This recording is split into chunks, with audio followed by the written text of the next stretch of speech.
প্রিয় দর্শক, আসসালামু আলাইকুম। দর্শক, আপনাদের প্রীতি ও শুভেচ্ছা জানিয়ে শুরু করছি আমাদের আজকের প্রতিবেদন। তো দর্শক, আজকে আমরা এক অসহায় মেয়ের গল্প তুলে ধরব, যার নাম হচ্ছে সালমা। সালমার বিয়ে শাদী হয়নি। সালমা ইউটিউবে এসেছে বিয়ে শাদীর জন্য। সালমার পরিবারে বাবা ছিল, কিন্তু বাবা রোড অ্যাক্সিডেন্টে এখন পঙ্গু অবস্থায়, তার কোনো ইনকামই নাই। তো সালমার মা আছে, ছোট একটা বোন আছে। তো সালমা বর্তমানে বিয়ে শাদীর জন্য ইউটিউবে এসেছে, ভালো একটা মানুষ পেলে বিয়ে শাদী করবে, কারণ টাকা পয়সার জন্য সালমার বিয়ে হচ্ছে না।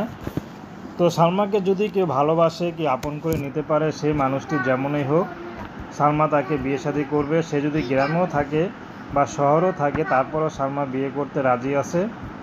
কিন্তু সালমার একটি কথা, অবশ্যই সারা জীবনের দায়িত্ব নিতে হবে। যদি তার পরিবারে স্ত্রীও থাকে, ছেলে মেয়েও থাকে, তারপরে কোনো আপত্তি নেই।